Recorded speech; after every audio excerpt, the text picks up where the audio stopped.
Bang Goes the Theory is back, and over the next 6 weeks, we're on a mission bringing you the best that science and technology has to offer. Jem is back in his workshop for more amazing builds. Hey! I'm getting light! I'm getting light from waves! Liz is travelling the globe to bring you the latest research. The water is boiling at 85 degrees Celsius. And I'll be tinkering under the bonnet of science's biggest and most fascinating questions. What actually causes the seasons? Well, the answer to that question is 4.6 billion years old. That's Bang Goes the Theory, putting science to the test. Oh, my life!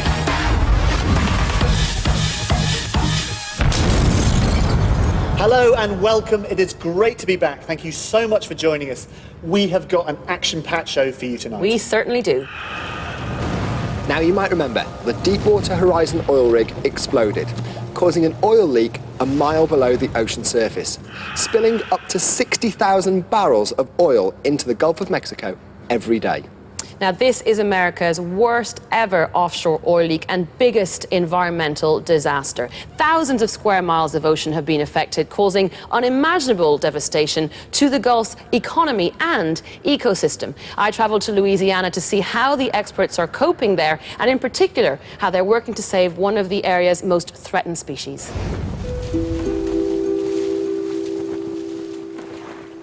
This is the Gulf of Mexico, just off the coast of Louisiana. It's somewhere I have always wanted to visit, but I never ever wanted to see it like this. All around me are great big lumps of crude oil floating in this sea. And as far as the eye can see, lots of boats have been recruited to help and contain this horrific disaster.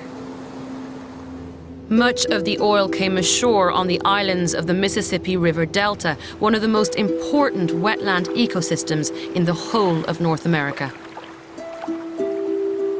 The Gulf of Mexico is home to a countless number of species, from the smallest microorganisms like plankton to the largest marine mammals like the resident sperm whales that come here. And once the smallest microorganisms take in the toxic oil, the entire food chain, all the way up to the top predators, gets affected. And of course, this is incredibly important marshland in which there are unicellular organisms called microalgae, and they're very, very crucial to this ecosystem. They do things like taking in the carbon dioxide and releasing oxygen. Once they are poisoned by the oil, the whole food chain is in trouble.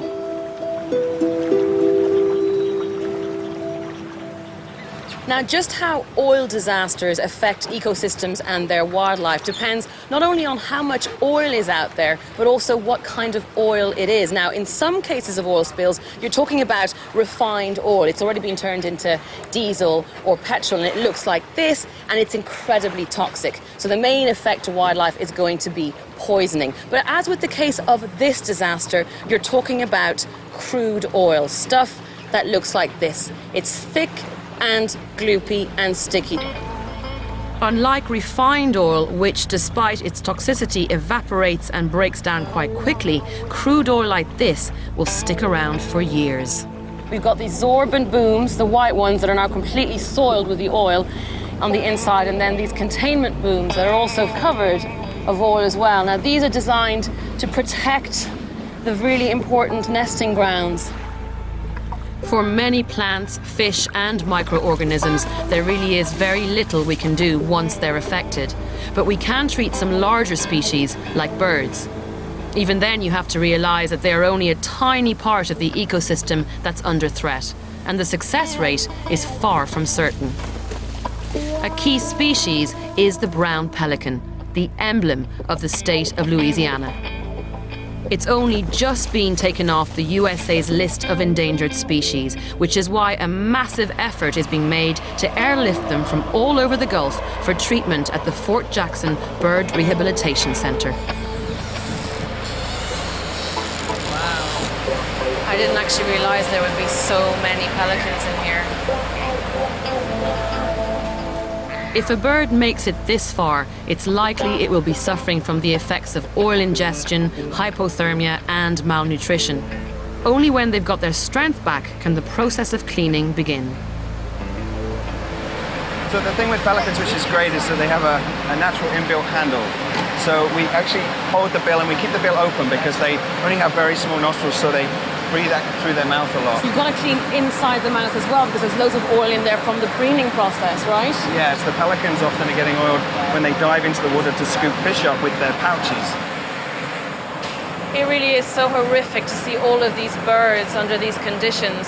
They're covered in crude oil, and that oil has completely destroyed the feathers' ability to function. And feathers have hugely important functions in birds. These are the vein feathers, or the outer feathers of birds, and they're made up of a central shaft running down the middle, and then loads of side branches called barbs on each side. Now, every single barb has lots of barbules, and those barbules have lots of minuscule hooklets that all provide cross-attachment like this, and it all results in this beautiful waterproof barrier. Let me show you if I pour some water on top of it. Look at that. It just runs off. Now the oil isn't running off like the water did. And as the bird is trying to preen the oil off, the feathers begin to get really matted, and all of the barbules are separated. They're not interlinked anymore. And basically the feathers collapse. So you lose your waterproofing, you lose your insulation, and you lose your buoyancy. And that's why all of these birds are in so much trouble. Even the smallest trace of oil left on the bird will cause problems, as the preening action will simply spread it around again. So every single bit must be removed. You see she's using a spray gun, and that's actually just making sure that we get the detergent in under those outer feathers and into the soft downy feathers. Okay. And then after that there's a series of sinks that they bathe in. And what we do in those sinks is we aggravate the water, so we're not scrubbing the bird, but we're aggravating the water around the feathers. It breaks my heart to see them like this. I know you're doing incredible work and you're helping to save these birds, but just to see them in this stressful condition is really hard to watch. It always affects you. But I think just the same way that people who work in a hospital or fight fires, that we're trained to do a particular task, and we have to stay focused enough on that task. And one of the things about the rinse that you see when you're rinsing the bird is because the feathers naturally repel water, there's a point where you begin to rinse where you actually start to see water beading off the feathers. And that's the time when you know that you're nearly there. This team has washed over 250 pelicans in the last 8 days. So at this point, it's really a production line. I'm so impressed with these guys. They're just getting on with the job, even though, especially this pelican, is so feisty and really putting up a good fight. I just got soaked. Which is good. It means he's strong, and it means he's certainly ready to get out to the pools outside. Once the bird is clean, it's taken to a drying pen. As the feathers dry, the bird starts to preen naturally, gradually realigning its feathers back into the neat pattern that creates that waterproof seal. Oh, look at them, they're all clean again. It's so cool to see them like that. To get a bird to this stage has taken the team at least 5 days, and only 80% have survived the ordeal. But in a few hours, these birds will be flown to Texas for their release, hundreds of miles away from the oil. I have to say, this is just the most amazing sight I've had all day. My heart sank when I saw the oil birds in there getting treated, but this is the result of all the hard work, and it's absolutely awesome. It's just an appalling situation, isn't it? It really is. I tell you what, it only just properly sank in when I was on the plane on the way home, because when you're on the ground, everything you're seeing is just so surreal and overwhelming. I mean, for me, this is an engineering catastrophe that's had shocking environmental consequences. And what I wanted to know was, how do disasters like this occur in the first place? And what can we do to then bring them under control once the worst has happened?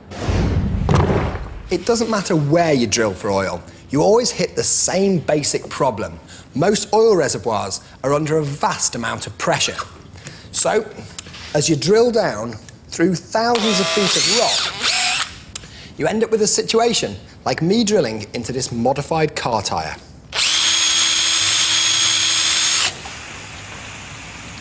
The oil quite literally erupts from the hole, gushing out of control from the well.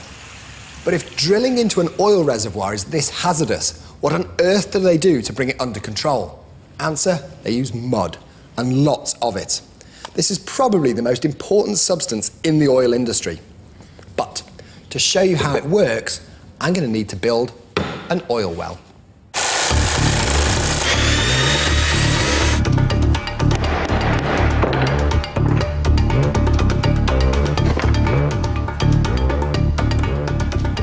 What we've got here is an oil rig, and it's positioned above over 1,000 metres of seawater, then a couple of miles of rock, down to an enormous oil reservoir. Now that reservoir is under huge pressure, and if I were to be reckless enough to go drilling willy-nilly into that oil reservoir, we're pretty much guaranteed a disaster. So what do? I use this. Mud. It's mainly a clay called bentonite mixed with water. This lot has a specific gravity of 1.75, which means it's nearly twice as dense as oil. Okay, that's the drill hole full of mud. And if I've got my sums right, when I burst through into our oil reservoir, the weight of mud in this pipe should exactly balance the force of the oil trying to squirt up. And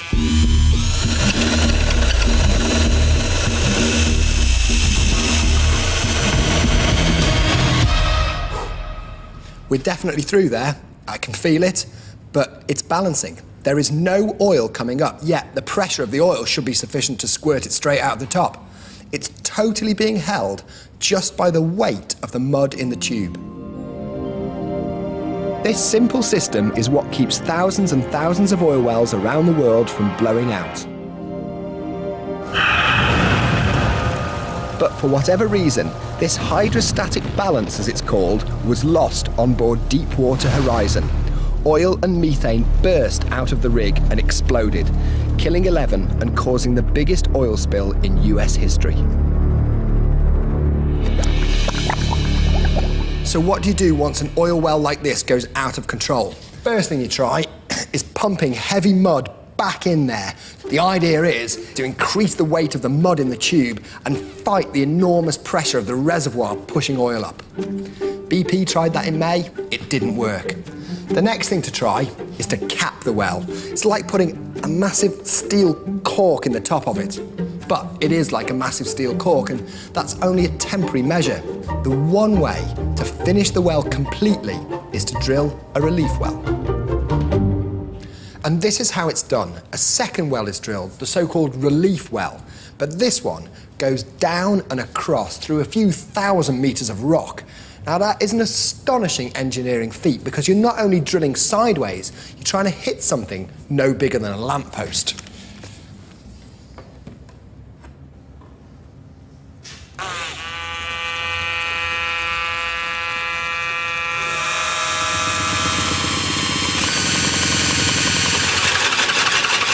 And that's through.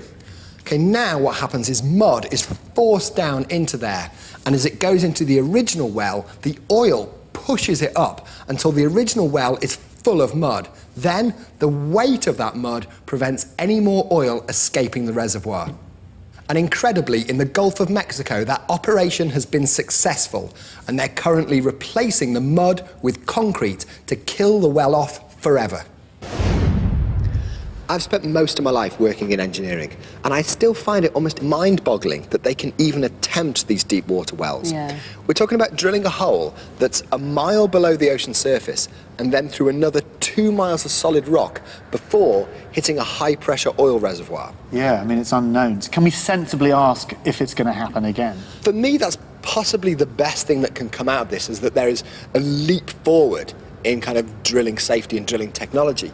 But ultimately, we're looking for oil in such technically difficult environments now that I don't think we can categorically say no. That's the key point, isn't it? Liz, let's just talk about some of the long-term environmental implications of all of this. Well, scientists simply can't put a figure on it. They can't predict when species would ever be able to recover fully from a disaster like this one. You know, this is unprecedented. I mean, the birds I saw were the tip of the iceberg. If you think about all the animals that live under the surface of the water, a lot of the dead animals are going to sink to the bottom, so you can't recover them and quantify the extent of the damage to the ecosystem. Atlantic bluefin tuna tuna are a good example of all of this, because their populations only breed in 2 places in the entire world, the Med and the Gulf of Mexico, and they were spawning in April at the time this disaster happened. So chances are that population is going to be in big trouble. How does this disaster compare with the Exxon Valdez spill? Yeah, that's a really good question. I mean, at its highest estimate, this disaster is an Exxon Valdez every 4 days.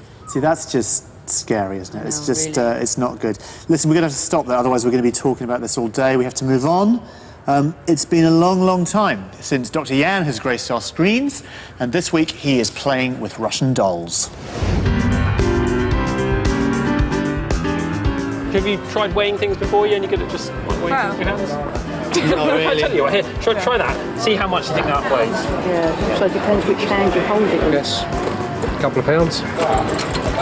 I don't know, Can I have a go? kilo? Something, 400 grams? About £3. Yeah, it's about 3¼ pounds. So it's still quite difficult to judge, isn't it? Yeah. And that's because we're not very good at estimating the exact weight. No. And instead you tend to think, that's quite heavy. And you go, oh, that other thing, that's quite light. Yeah. You just do a sort of comparative thing Yeah. like that. But I'm going to show you that we're not even very good at that either. So here are 2 Russian dolls. Which one do you think's heavier? This one. That one, I would say definitely this Yeah. one, left-hand side, Yeah. yeah. Oh, that one. You could So feel I've it got some almost scales here. immediately. Do you want to Yeah. try them out? Wait, I'll wait till it goes to 0. So that one is 365, 366 grams. And this one, the big one, About is 285. Oh, 360. They're exactly the same weight. That's how bad we are. Oh my God! And the weird thing is, these are the same weight now. Yeah. So try feeling them. It still feels heavier. It still feels heavier, doesn't it? Yeah. It's called the size-weight illusion. These 2 objects, well, they look like they're made of the same sort of stuff. So experience tells us that by all rights, the larger one should be heavier. Basically, all other things being equal, weight increases with size.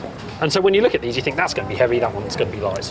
You pick them up and you go, oh, that's a bit weird. That small one is much heavier than I expected. Yes.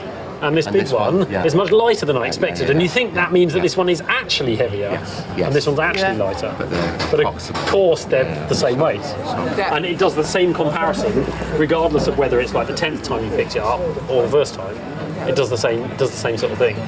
Close your eyes and hold your hands out like that. Okay, sorry, your fingers out like that, and I'll put some of these dolls on. Bit Close your eyes, dangerous yeah. there, Okay. Right. So, what would you say? They feel the same to me. Yeah. Not a lot in it. So have a look. They're the same. Yeah, okay.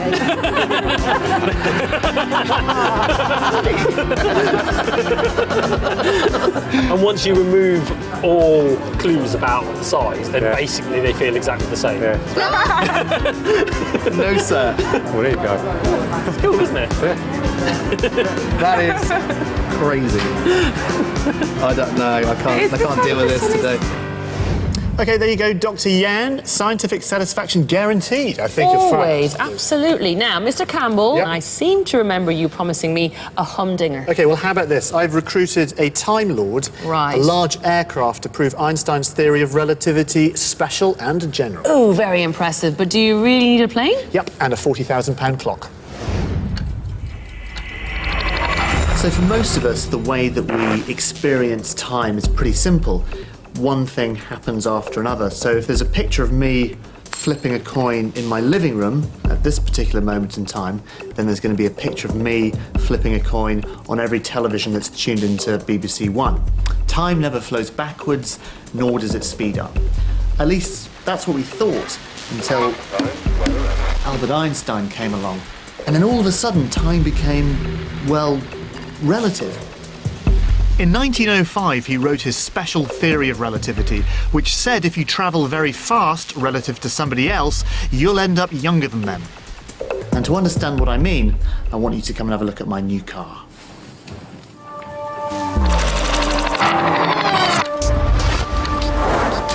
I'm going to accelerate to almost the speed of light. When I get there, things will seem pretty normal to me. My watch will still tick, and every 60 seconds, I'll be a minute older. I'm 39 years, 10 months and 17 days old. It is 10 past 7 p.m. exactly. But compared to my relatively stationary friends back home, my time would slow down, and that's called time dilation. In other words, they would get older whilst I was away. Right, now we're just going to find the warp button, which should accelerate me close to the speed of... Now, if I drove at 0.999% of the speed of light for 8 hours and then arrived back at my house, I'd discover something rather odd would have happened. My watch is telling me it's 8 hours later, and I would indeed be 8 hours older. But things back home would be very different relative to the time frame I had just travelled in. Relative to my near light-speed car journey, time back here at home would have moved forward not by a few hours, but by about a week. My time had slowed because I've been travelling really, really quickly relative to people back home. Now, you might have thought that this bombshell would have made Einstein very, very happy, but 10 years after he'd been messing with time with his special theory of relativity, he was doing it again with his general theory of relativity.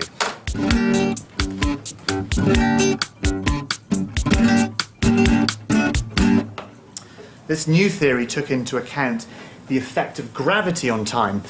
And it said, for example, that time is actually going to run slower for somebody who's, say, standing on the surface of the Earth or where there's lots of gravity, relative to, say, somebody who's floating around on a spaceship where there's hardly any gravity at all. Now, you may think that this just sounds absolutely bonkers, but for example, the satellites that control your car sat-nav wouldn't be able to work without taking relativity into account. To prove that this is more than just science fiction, I'm going to do an experiment that hasn't been done in a very long time. I'm going to try and experience the effects of special relativity by speeding up as close to the speed of light as I can, and general relativity by leaving the surface of the planet. I'm about to meet a real Time Lord. And to help me, I'm going to borrow a clock off a real Time Lord. Hi, Dallas. Hi. Come in. Are you set now? Yes. Nice to meet you. I'm Dallas. Hi. Can I? What have we got here? What's all this? What's all your kit? Okay, well, all of this is where UK's time is generated. So, Satnam, let me get this straight. All this gubbins here. This is the correct time. Time doesn't get any more correct than this. The speaking clock calls you up. The BBC Pips call you up to get the correct time, and that's it. Absolutely. If 2 of those cesium clocks remained in this room for the next 4 billion years, they'd be less than 1 second out of sync. But Satnam is going to lend me one of them to fly right around the world in less than 4 days. So if Einstein's theory of general and special relativity are correct, when I get back, my clock will have changed relative to the clock that stayed in this room. How big would that time dilation effect actually be? Okay, Dallas. Well, according to my calculations, this is the special term, which is that. This is the general relativistic term.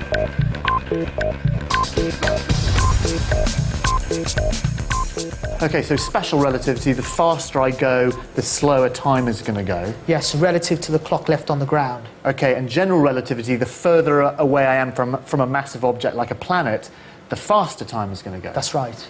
So which one of these is going to have the biggest effect on our time dilation experiment? The bigger effect actually occurs due to the general relativistic effect. I think I get it. Yes, and according to my calculations, if the airborne clock travels at 540 miles per hour at an altitude of 33,000 feet, then the clock and everything on board the aircraft, including yourself, should have aged by an extra 245 nanoseconds. 245 nanoseconds, that's 245 billionths of a second. So that's it's not a whole lot, but it's the time it takes light to travel just 1 foot. So that's a billionth of a second. Yes. From there to there. Pretty much. Size 10. Okay, so I'm gonna be aging if I did this. Yes, you will actually be aging. Okay. Pack moisturizer. In one sense, this is a very simple experiment. All I've got to do is check in on a flight to New Zealand and then come back. Passport, ticket, atomic clock. But on the other hand, this clock is not really designed as hand luggage, and it costs 40 grand. No pressure then. Hi there.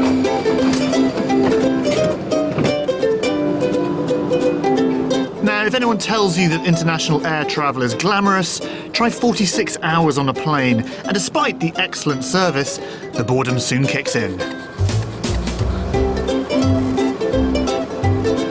The flying bit was actually fine, even though an atomic clock is a less than talkative travelling companion. Hi there, I'm Dallas. How do you do? Thank you. But every time I had to change planes, the clock had to be switched to its emergency batteries. Let's go. We've got to get a plug for this. Which meant that if I didn't find a plug soon, time would run out. Literally. So we have to go from 115. Where's the actual thing for doing it? This is the most stressful thing I've ever done on Bang. This clock is high maintenance. It's worse than travelling with a small child.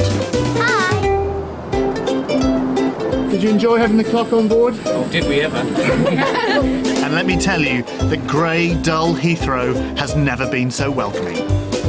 All I've got to do is get back to the National Physical Laboratory, Oh Christ, what have I done? resync the clock and see if there's been any time difference. Okay, source AC. Can't think. Wow, okay, I can reveal that that entire journey took 44 hours and 48 minutes, which makes me, apparently, the fastest person ever to circumnavigate the globe, travelling west on a commercial airline. Oi, good man, Dallas Campbell. Thank you very much. Amazing. He is Thank you. amazing. You're amazing. But did you prove the theory? I did prove the thing, not that it needed proving, but I can categorically tell you I am 230 nanoseconds older by taking that flight than I would have been if I'd stayed on the ground. Dallas, hate to break it to you, love, but it's kind of showing around the eyes. That's okay, it's a small price to pay. Okay, time to say goodbye, boys. Bye. Bye. Bit of moisture.